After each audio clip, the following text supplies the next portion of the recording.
Welcome to Looks Good on Paper, the podcast that's flipping the script on traditional hiring. We're your hosts, I'm Woody. And I'm Anita.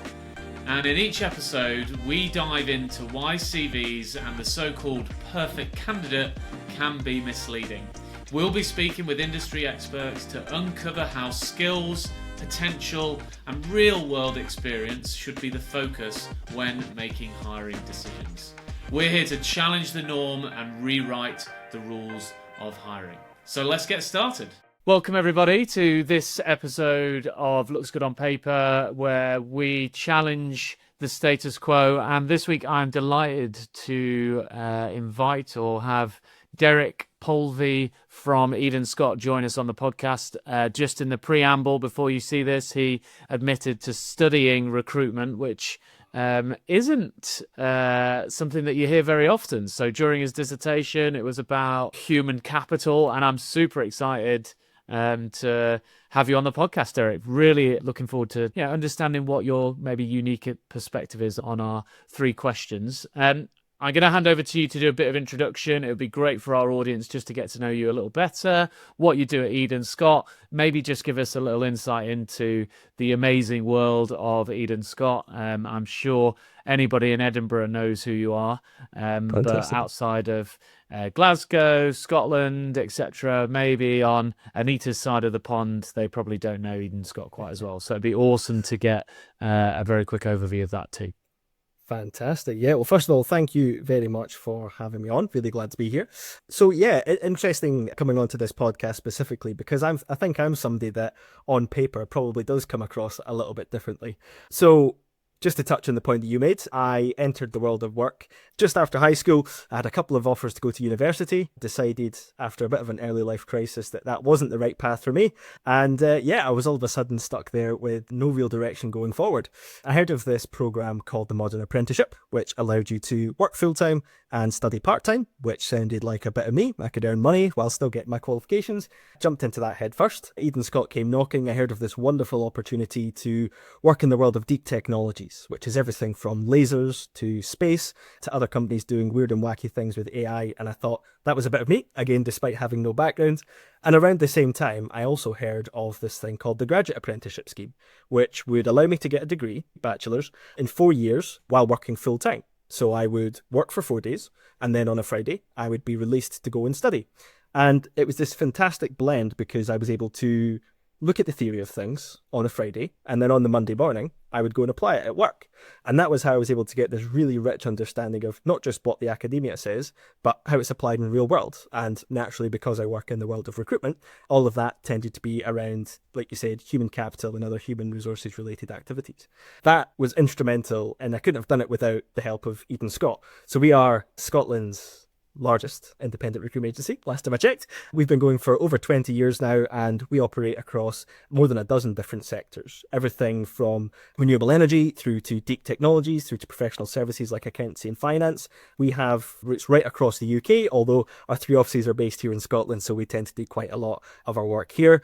And I think the main thing about us is that we are entirely relationship-led. We're still owned by our 3 founding partners, who themselves were from quite an entrepreneurial background. So we understand the challenges of growing a business, the challenges of attracting the right talent, and what it takes to really support growth at scale as well. And we've made it our mission to do that for the last 20 or so years. And I think we've done a pretty good job so far.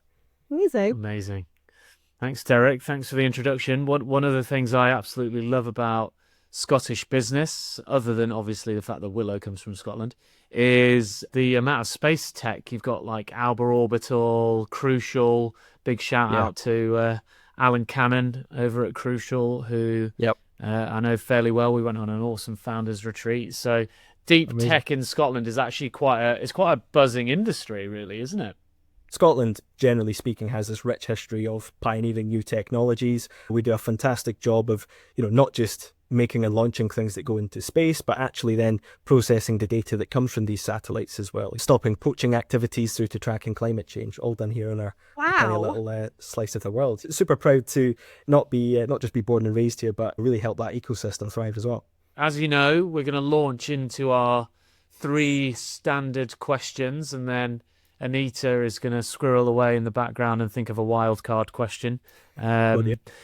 which hopefully you haven't prepared for. The first of our questions is really about hiring mistakes. So what's the biggest hiring mistake that, and you'll have an amazing view of this, I'm sure, Derek, because you'll work with lots of different companies making probably similar mistakes. But what's the biggest sort of hiring mistake that companies keep making, even though, like, from the outside looking in, it's clearly not working? Yeah, of course. I think the main thing, and this is a bit of a broad thing, but I will narrow in on it, is a lack of understanding about what they need and how to go about getting it. So usually when I speak to founders or hiring managers in general about a role, they'll come to me with this job description. And it's probably the same as most of the job descriptions you see in your life. It's this sort of long scroll of different keywords and items that they've scraped together. And that's what they throw up out there onto job boards. That's what they position in front of candidates. And they come to me saying, hey, it's been up for 3 weeks. It's been up for 2 months and I've not had anything back. And I think this boils down to a couple of key points. First of all, it's alignment on what they actually need. Now, often they haven't conducted skills analysis. They haven't worked out the kind of person that they're looking to fill, ultimately. This might be based on the last person that left, who perhaps joined the business 5 years ago, and actually what the business needs isn't just somebody that replicates their skills, it's something entirely different. So the first thing for us, and how we go about approaching that, is something I like to call the red pen exercise.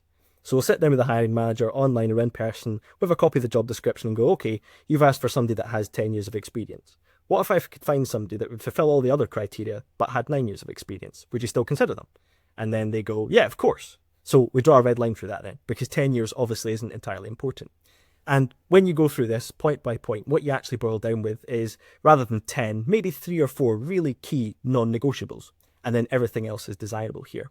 And in fact, had they interviewed the other managers in the business, the other key stakeholders here, what they probably would have found is that they came to that conclusion a lot earlier. That's the main issue I find people having. And then what they tend to do is they take this job description, as I said, and they post it out there online. Job descriptions are boring, right? They're these legal documents that we have to fulfill and that are mainly used for internal use. And I think that's another real misconception that a lot of hiring managers have. They forget that they're not just positioning themselves internally, but they're positioning themselves to the world as well. You know, if you're stable in a job, you're a high performer, you're doing well, you've got job security, why are you going to leave your position of stability and comfort to join this business? I liken it to walking into the shops. If all of the chocolate bars on the shelf had their labels reversed, so you're looking at the key ingredients list, it'll tell you a lot about that chocolate bar, but are you going to be enticed to buy it? Probably not. You know, you want the story, you want the appealing visuals, the large branding in your face shouting, hey, come pick me up. And this is the same thing that a lot of hiring managers should do. They need to remember that they're positioning themselves to future employees and really doing a good job of convincing themselves coming forward. The job description comes further down that process. Second question. What's maybe like a hidden bias that companies are unknowingly keeping in their process, even though they're sat there going, oh, we've got wonderful DEI practice, we're very progressive as a business, but actually there's something underlying as an unconscious bias or maybe even a conscious one, and you see time and time again still sneak into their process. Yeah, there's actually a really interesting one that I've seen a lot more prevalent recently, and I think it's 2 key biases rolled into one. It's called the network bias, first of all. And a lot of markets exist in an arena where it's really hard to find good talent. And tapping into your personal network, your employees' personal networks, is always going to be a great source of people. We can find people that we've worked with in the past, people that we would recommend. I think the challenge comes when you're embedding these people into a process that's already ongoing. We probably find a propensity to gravitate towards these candidates a bit more. We're more likely to want to streamline people through the process that we know and that we've worked with in the past. But they might not necessarily be the best hire. There's a loss of objectivity there. And I guess that brings me into the second bias I see very, very commonly, which is affinity bias. We tend to gravitate towards people that are more like us. Often I've heard hiring managers say, you know, I want somebody that I could sit down and have a pint with in the pub.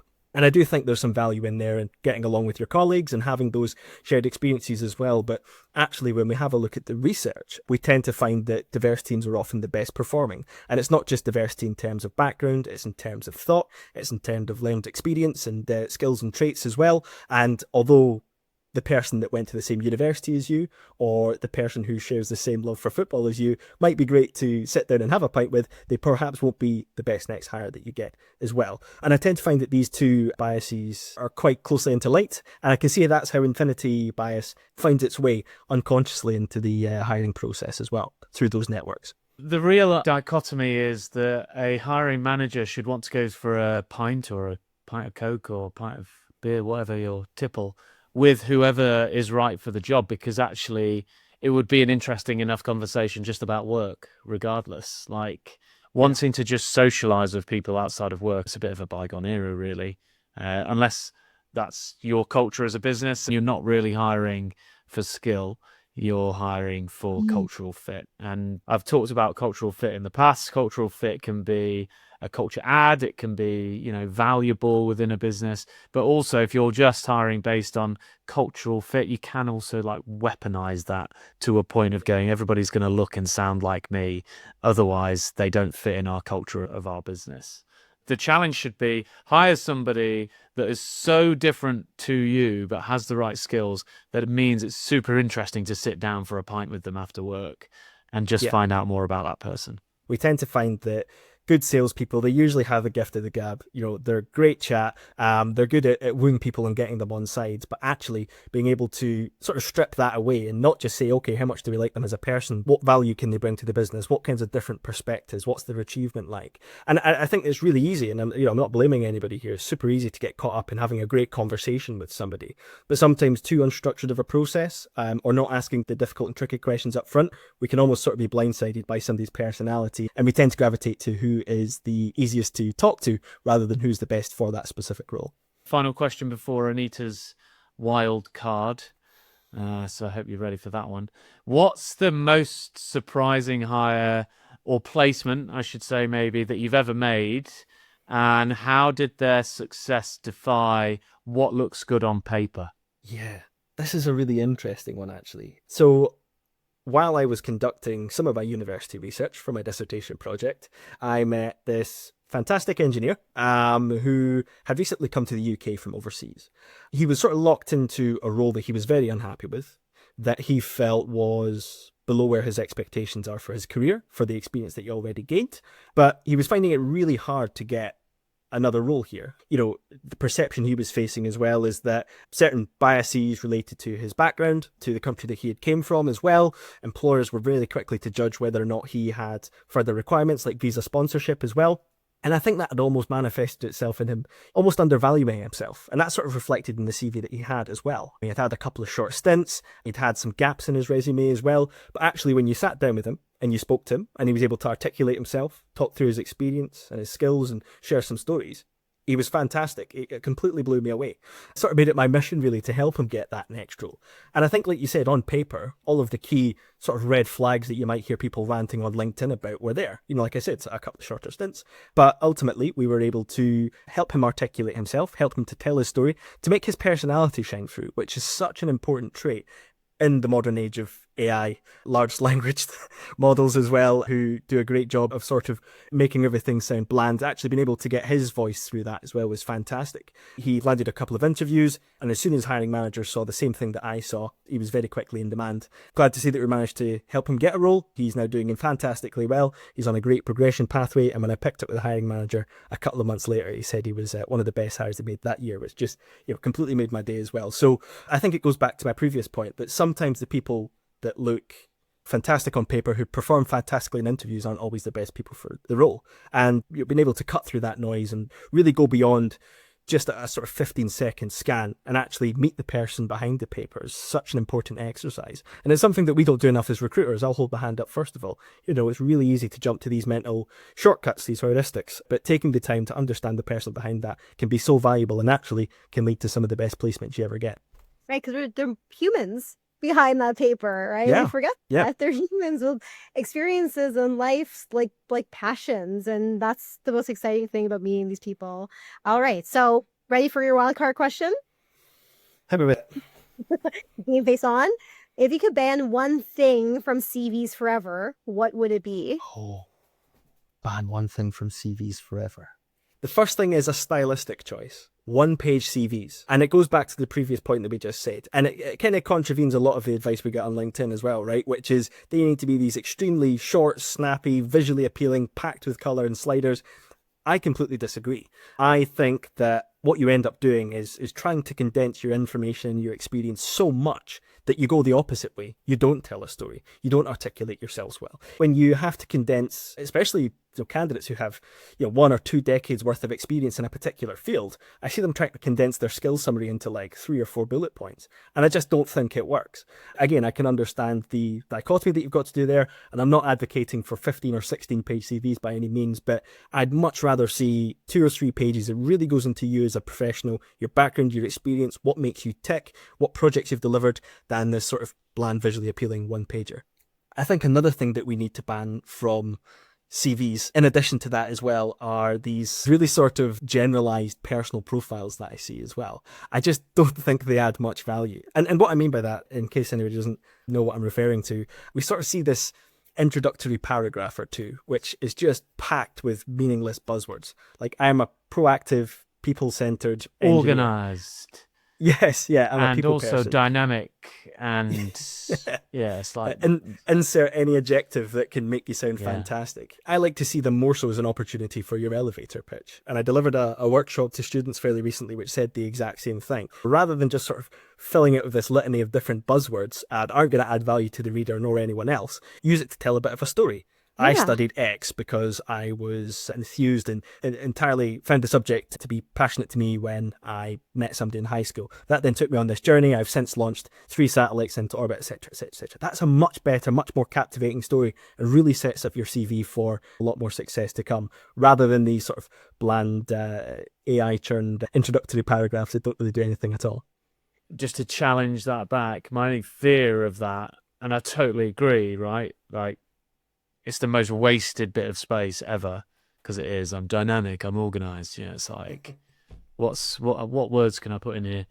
The thing that I find maybe would be difficult is a lot of applicants, they aren't applying to people like yourself, Derek. They're applying directly through ATSs that are scanning for keywords like I'm detail-orientated, organized, and then they score you out of 10 based on having those random buzzwords in, and it can't actually assimilate an amazing story like that, which is why, I guess what you're saying is get more of your story on paper. What I would say is, and I appreciate Anita asked you, what would you get rid of on the CV? I'd just get rid of the CV altogether and allow people to tell better stories. Right? Absolutely.